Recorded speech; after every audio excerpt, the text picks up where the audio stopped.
જય હિન્દ વિદ્યાર્થીઓ, ગુરુકુલમાં તમારું સ્વાગત છે. હું છું ગૌરાંગ પરમાર. આજના લેક્ચરમાં આપણે જોવાના છે આલેખોનું રિવિઝન.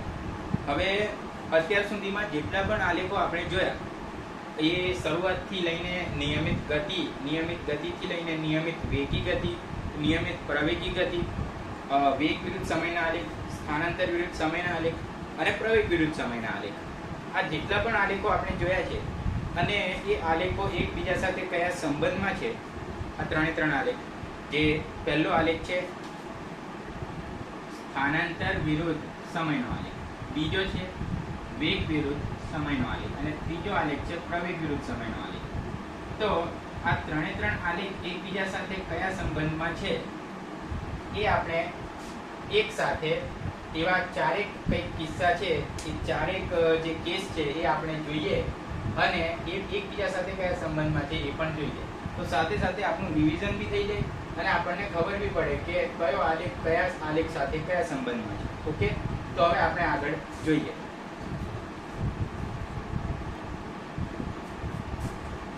તો સૌથી પહેલો આલેખ આપણે જે જોયો એ હતો સ્થાનાંતર વિરુદ્ધ સમયનો આલેખ. સ્થાનાંતર વિરુદ્ધ સમયનો આલેખ. હવે પહેલો કેસ જે આપણે લેવાના છે એ છે સ્થાનાંતર એક સમાન સમયમાં ફટાફટ, એટલે કે નિશ્ચિત રૂપે વધતું સ્થાનાંતર હોય, એટલે કે એક સમાન સમયમાં અલગ અલગ સ્થાનાંતર વધારેમાં વધારે વધે. એટલે પહેલા જો એ આલેખ આપણને આ રીતે મળવાનો છે, એનો અર્થ એ થયો કે શરૂઆતમાં ધીમે ધીમે અને પછી ઝડપથી સ્થાનાંતરમાં વધારો થાય છે. પહેલી સેકન્ડમાં 5 મીટર, બીજી સેકન્ડમાં 8 મીટર, ત્રીજી સેકન્ડમાં 10 મીટર, એવી રીતે. તો સ્થાનાંતરમાં નિયમિત રૂપે વધારો ને વધારો થતો જાય. તો એના કરસ્પોન્ડિંગ જે વેગ વિરુદ્ધ સમયનો આલેખ આપણને મળશે એ કેવો મળશે? તો એ વેગ વિરુદ્ધ સમયનો આલેખ એ આપણને આ ટાઈપનો મળશે. એટલે કે એક વેગમાં નિયમિત રૂપે વધારો થાય છે, કેમ કે સ્થાનાંતરમાં ઝડપથી વધારો થઈ રહ્યો છે નિયમિત રૂપે, એ હિસાબથી એ રીતે. એટલા માટે વેગ વિરુદ્ધ સમયનો જે આલેખ છે એમાં નિયમિત રૂપે વેગમાં વધારો થતો જોવા મળશે. એનો ઢાળ બધે સમાન રહેશે. એટલા માટે ઢાળ એટલે tan θ અને tan θ અથવા તો ઢાળ એટલે વેગના છેદમાં સમય, બરાબર. તો વેગના છેદમાં સમય એટલે પ્રવેગ. તો હવે પ્રવેગ વિરુદ્ધ સમયનો જો આલેખ દોરીએ તો એ આપણને કંઈક આવો મળશે કે પ્રવેગનું કોઈ એક મૂલ્ય હશે જે સમયની અક્ષ છે, જે x અક્ષ, એને સમાંતર મળશે.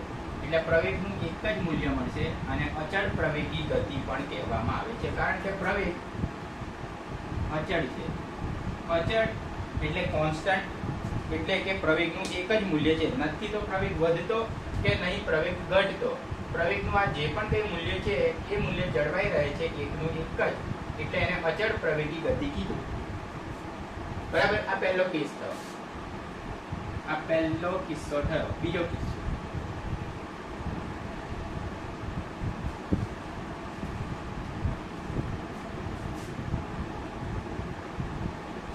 એમાં સ્થાનાંતરમાં જેમ અહીં સમય સાથે ધીમે ધીમે વધારો થાય છે, બીજા કિસ્સામાં એવો લઈએ. એ કિસ્સામાં એવું છે કે સ્થાનાંતરમાં સમય સાથે ધીમે ધીમે ઘટાડો થાય છે.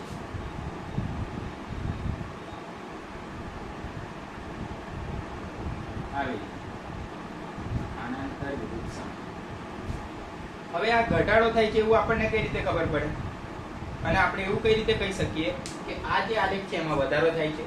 એવું એટલા માટે કે આગળ જતા આ જે આલેખનું ટોચનું જે બિંદુ છે એ ઉપરની તરફ જતું હોય એવું આપણને લાગે છે, કારણ કે એનો વળાંક પરથી આપણે અંદાજ લગાવી શકીએ કે ઉપરની તરફ જશે. એટલે કે સ્થાનાંતરની રેખા પણ ઉપરની તરફ છે અને આલેખ જે જઈ રહ્યો છે એ પણ ઉપરની તરફ. એનો અર્થ કે સ્થાનાંતરમાં વધારો થવાનો છે એવું આપણને ખબર પડે. હવે આ આલેખની ટોચનું જે આ બિંદુ જોઈએ તો ત્યાંથી ખબર પડે કે સ્થાનાંતરની રેખા ઉપરની તરફ જાય છે અને આ આલેખનું જે ટોચનું બિંદુ છે એ આ બાજુ તરફ જવાનો ઈશારો કરે છે. તો ત્યાંથી ખબર પડે કે હવે આગળ સ્થાનાંતર વધવાનું નહીં, પરંતુ બની શકે કે સ્થાનાંતરમાં ઘટાડો બી થઈ જાય.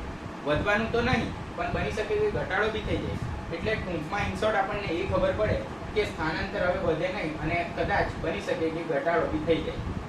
બરાબર. તો આવી રીતે આપણને ખબર પડી શકે કે સ્થાનાંતરમાં વધારો થાય છે અથવા ઘટાડો થાય છે. કઈ રીતે ખબર પડી આપણને જોયું. હવે આના કરસ્પોન્ડિંગ જો વેગ વિરુદ્ધ સમયનો આલેખ દોરવું હોય તો શરૂઆતમાં સ્થાનાંતર વધારે છે, પછી ધીમે ધીમે ઘટે છે.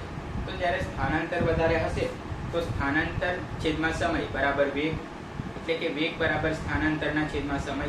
તો સ્થાનાંતર જેટલું વધારે હશે, કેમ કે વેગ બરાબર સ્થાનાંતરના છેદમાં સમય, તો સ્થાનાંતર જેટલું વધારે હશે વેગ પણ એટલો જ વધારે હશે, કેમ કે બંને રાશિ બરાબર અંશમાં છે. અથવા એવું કહી શકીએ કે જેટલું સ્થાનાંતર વધશે, જેટલો અંશ વધશે એટલું જ તો વેગનું મૂલ્ય વધશે, કેમ કે જેટલું ઉપર વધારે હશે છેદમાં સમય ગમે તે હોય, પણ અંશ વધશે એટલે વેગનું ગમે તે મૂલ્ય આવશે એ વધશે, વધારે જ મળવાનું છે. પણ આ આલેખમાં જોવા જઈએ તો સ્થાનાંતરનું મૂલ્ય ધીમે ધીમે ઘટે છે. એનો મતલબ કે વેગ શરૂઆતમાં વધારે હશે અને પછી ધીમે ધીમે ઘટ્યો હશે. તો એ હવે એ રીતે આપણે આલેખ દોરવું હોય તો એવો મળે કે શરૂઆતમાં વેગનું મૂલ્ય કંઈક વધારે હશે અને પછી નિયમિત રૂપે ઘટીને એ કંઈક શૂન્ય થઈ જશે અને બની શકે કે હજી આગળ સ્થાનાંતરમાં આ ટાઈપનો ઘટાડો થયો એટલે કે એરો નીચે તરફ જાય તો વેગનું મૂલ્ય ઋણ પણ શક્ય છે. પણ એ બધી ચર્ચા આપણે અહીં કરવાની નથી. અહીં ખાલી આપણે વેગ શૂન્ય સુધી આવે એટલી ચર્ચા કરવાની છે. એટલે કે સ્થાનાંતરમાં ઘટાડો થશે અને આગળ જતા સ્થાનાંતરમાં ઘટાડો થશે અને વેગ ધીમે ધીમે નિયમિત રૂપે ઘટતો હશે. હવે એના અનુરૂપ પ્રવેગ વિરુદ્ધ સમયનો આલેખ દોરવો હોય તો પ્રવેગ વિરુદ્ધ સમય કઈ રીતે દોરાય? તો જેવી રીતે આગળના લેક્ચરમાં આપણે લેક્ચર નંબર 7 કે 8 માં આપણે જોયું કે જ્યારે પ્રવેગ ઘટતો હોય અને એનું મૂલ્ય ધન હોય તો એને ઘટાડવા માટેનો જે પ્રવેગ છે એનું મૂલ્ય એનાથી વિરુદ્ધ હોવું જોઈએ. એટલે કે વેગનું મૂલ્ય ધન છે તો પ્રવેગનું મૂલ્ય હોવું જોઈએ ઋણ. અને ઋણ મૂલ્ય દર્શાવાય ક્યાં? તો કે x અક્ષની નીચેની તરફ. કેમ કે જો પ્રવેગ આપણે y અક્ષ પર દર્શાવ્યો છે તો y અક્ષ પર એનું ઋણ મૂલ્ય ક્યાં શક્ય છે? તો કે x અક્ષની નીચે તરફ. કેમ કે ઉપરની તરફ એના બધા ધન મૂલ્ય હશે, નીચેની તરફ બધા ઋણ મૂલ્ય હશે. એ આપણે આલેખની જે સામાન્ય સમજ છે એ લેક્ચરમાં જોયું કે આલેખની ઉપર આ બધા મૂલ્યો ધન લેવાના, આ મૂલ્યો બધા ઋણ લેવાના. એવી રીતે y અક્ષની આ બાજુની જે x અક્ષના મૂલ્યો ધન લેવાના, આ બાજુના બધા ઋણ લેવાના. એવું આપણે જોયું.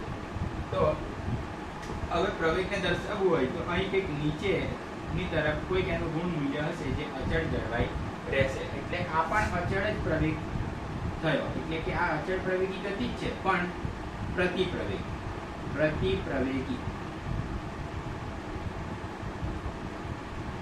છે તો પ્રવેગ જ પણ વિરુદ્ધ દિશામાં, એટલે કે પ્રતિપ્રવેગી ગતિ.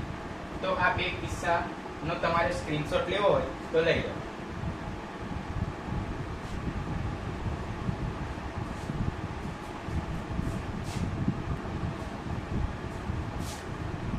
હવે જોઈએ આલેખનો ત્રીજો કિસ્સો.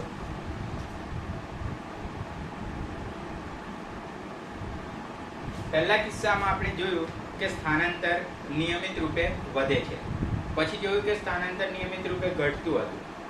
હવે ત્રીજો કિસ્સો છે તેમાં આપણે સ્થાનાંતરને અચળ લેવાનું છે. અચળ એટલે કે અચળનો મતલબ એવો કે એક સમાન સમયમાં એનું આપણે આખો ટોપિક જોઈ ગયા છે. અચળ સ્થાનાંતર એને કહેવાય. અથવા એ સંદર્ભમાં મેં કીધું કે આપણે જે નિયમિત ગતિવાળો આલેખ જે ટોપિક જોયો હતો કે નિયમિત ગતિ, નિયમિત સ્થાનાંતર, નિયમિત અંતર, એક સમાન સમયગાળામાં એક સમાન અંતર કપાતું હોય અથવા એક સમાન સમયગાળામાં એક સમાન સ્થાનાંતર થતું હોય તો એવી ગતિને નિયમિત ગતિ કહેવાય. તો બસ આ એ જ આલેખ જોવા જઈ રહ્યા છીએ. સ્થાનાંતર વિરુદ્ધ સમયનો આ જે આલેખ છે એ કંઈક આ ટાઈપનો મળશે. એટલે કે એક સમાન સમયગાળામાં એક સમાન સ્થાનાંતર થતું હશે. એટલે કે પહેલી સેકન્ડમાં જો 5 મીટર તો બીજી સેકન્ડમાં બી 5 મીટર, ત્રીજી સેકન્ડમાં બી 5 મીટર. એવી રીતે એક સમાન સમયગાળામાં એક સમાન સ્થાનાંતર કપાતું હશે તો તેને આપણે નિયમિત સ્થાનાંતર વાળી ગતિ કહી શકીએ. હવે એને અનુરૂપ વેગ વિરુદ્ધ સમયનો જો આલેખ જોવું હોય તો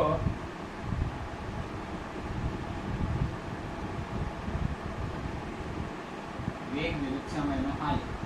હવે આપણને ખબર છે કે આનો ઢાળ છે જે tan θ ઇક્વલ ટુ s/t એટલે કે સ્થાનાંતરના છેદમાં સમય જે મળવાનું છે એ. તો એ સ્થાનાંતરના છેદમાં સમય બરાબર વેગ આપણને ખબર છે. અને અહીં જોઈએ તો એ tan θ નું મૂલ્ય લગભગ બધે જ સમાન મળે છે. આ જે θ મળશે આ θ બધે જ સમાન મળે છે. θ બધે જ સમાન છે એટલે કે tan θ નું મૂલ્ય બધે સમાન હશે. એનો મતલબ કે વેગનું મૂલ્ય સમાન હશે. અને જ્યારે વેગનું મૂલ્ય સમાન હોય ત્યારે આપણે કહી શકીએ કે વેગ અચળ છે. જેવી રીતે પ્રવેગનું મૂલ્ય એક સમાન જળવાઈ રહે તો અચળ પ્રવેગી ગતિ, વેગનું મૂલ્ય સમાન જળવાઈ રહે તો અચળ વેગી ગતિ. તો એ મૂલ્ય ધારો કે અહીં કોઈ જગ્યાએ આપણે ધારી લઈએ તો એને x અક્ષને સમાંતર દર્શાવાય. કારણ કે એ મૂલ્ય નહીં તો વધે કે નહીં ઘટે, માત્ર જે છે એનું એ જ મૂલ્ય જળવાઈ રહેશે. એટલે એને અચળ વેગથી ગતિ થાય છે એવું કહેવાય. હવે એને કરેસ્પોન્ડિંગ જો પ્રવેગ વિરુદ્ધ સમયનો આલેખ દોરીએ તો પ્રવેગ વિરુદ્ધ સમયનો આલેખ, જો વેગનો ફેરફાર શૂન્ય હોય તો પ્રવેગ શૂન્ય જ થાય. હવે અહીં વેગનું 10 મૂલ્ય ધારો કે હોય તો થોડી વખત પછી બી 10 જ છે, એના થોડા સમય પછી બી 10 જ છે, તો 10 - 10 નો ફેરફાર 0. હવે પ્રવેગ બરાબર વેગનો ફેરફાર એટલે કે ડેલ્ટા v ના છેદમાં સમયનો ફેરફાર એટલે ડેલ્ટા t. તો વેગનો ફેરફાર તો અહીં ડેલ્ટા v બરાબર 0 આવશે, છેદમાં ડેલ્ટા t નું ગમે તે મૂલ્ય હોય એનાથી આપણને કોઈ ફેર નહીં પડે. કેમ કે ઉપર શૂન્ય આવી ગયો એટલે એનો ભાગાકાર અથવા એનો આગળનો જવાબ પણ શૂન્ય જ આવવાનો છે. બરાબર, એટલે પ્રવેગનું મૂલ્ય 0 છે. તો અહીં પ્રવેગ વિરુદ્ધ સમયનો કોઈ પણ આલેખ મળશે નહીં. એટલે કે પ્રવેગનું અહીં એક 0 જેવું મૂલ્ય હશે. સંદર્ભ બિંદુ O પાસે પ્રવેગનું એક જ મૂલ્ય 0 હશે અને એ 0 જ રહેશે કારણ કે અચળ વેગથી ગતિ થાય છે. તો આ ત્રીજા નંબરના કિસ્સાની વાત કરી. હવે આગળ ચોથો કિસ્સો જોઈએ.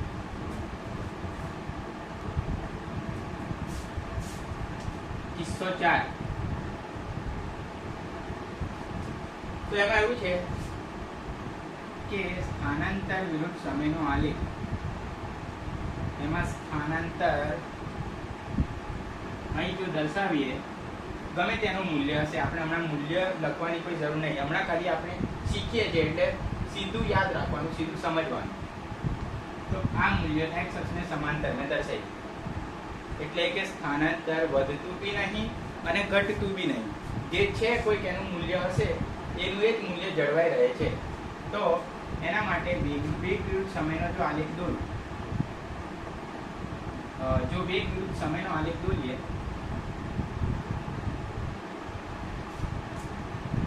વેગ વિરુદ્ધ સમય, તો વેગ આપણે એવું આવી રીતે લખીએ કે delta s upon delta t, એટલે કે સ્થાનાંતરનો ફેરફાર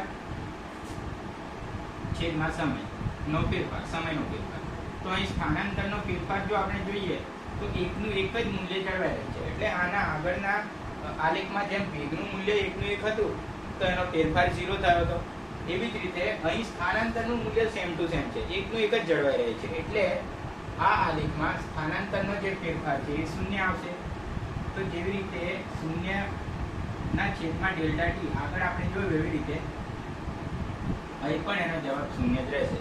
તો વેગનો જવાબ શૂન્ય આવ્યો, એનો મતલબ કે વેગ અહીં સંદર્ભ બિંદુ જોડે ત્યાં એનું મૂલ્ય શૂન્ય હશે, તેનું તે જ જળવાઈ રહેશે કે જ્યાં સુધી આલેખ બદલાશે નહીં. તો આ આલેખ માટે વાત કરીએ તો વેગ વિરુદ્ધ સમયનો આલેખ એ 0, વેગનું મૂલ્ય 0 મળે છે. એટલે એ આલેખ બી દર્શાવવો હોય તો દર્શાવી શકાય કે વેગનું મૂલ્ય 0 છે, જે અહીં આગળ દર્શાવાય. ઓકે, તો આ એ આલેખ થઈ ગયો. હવે એમાં કંઈ દોરવા જેવું તો છે નહીં. હવે અહીંથી જ આપણને ખબર પડી ગઈ કે જો વેગ શૂન્ય છે તો પ્રવેગ હોવાનો તો કોઈ પ્રશ્ન જ નહીં ઊભો થતો. પણ તોય જતાં આપણે દર્શાવવું હોય તો એવું લખી શકાય કે સંદર્ભ બિંદુ પાસે પ્રવેગનું શૂન્ય મૂલ્ય હશે, એનું મૂલ્ય 0 હશે, બરાબર. તો એ પ્રવેગનું 0 મૂલ્ય થઈ જશે. એનો મતલબ કે સીધી રીતે આ આલેખની પ્રેક્ટિકલી જો વાત કરવી હોય તો જે પણ કોઈ ગતિમાન પદાર્થ હશે એ સ્થિર હશે, એટલે ગતિમાં જ નહીં હોય પહેલી વાત તો, કારણ કે એનું સ્થાનાંતર નહીં બદલાતું.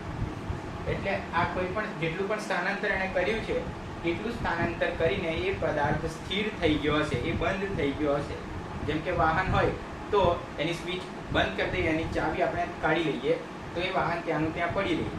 તો એવી રીતે એ વાહનની ગતિ બંધ થઈ ગઈ હશે એટલા માટે સ્થિર છે એવું આપણે કહી શકીએ. તો સ્થિર પદાર્થ માટે વેગ તો હોવાનો જ નહીં, અને વેગ નહીં તો પ્રવેગ બી નહીં, બરાબર. તો આ ચારે ચાર કિસ્સા અહીં પૂરા થયા. આ આલેખોનું રિવિઝન હતું. હજી કોઈ ઇમ્પોર્ટન્ટ પોઈન્ટ્સ હશે તો એ આગળના લેક્ચરમાં એડ કરી લેવામાં આવશે. હવે આ જે ગતિ ચેપ્ટર છે, ધોરણ 9 નું ચેપ્ટર નંબર 8 ગતિ, એના હવે 2 જ લેક્ચર બાકી છે. ત્યારબાદ આપણે નેક્સ્ટ ચેપ્ટરની શરૂઆત કરીશું. તો નેક્સ્ટ લેક્ચરમાં મળીએ. જય હિન્દ.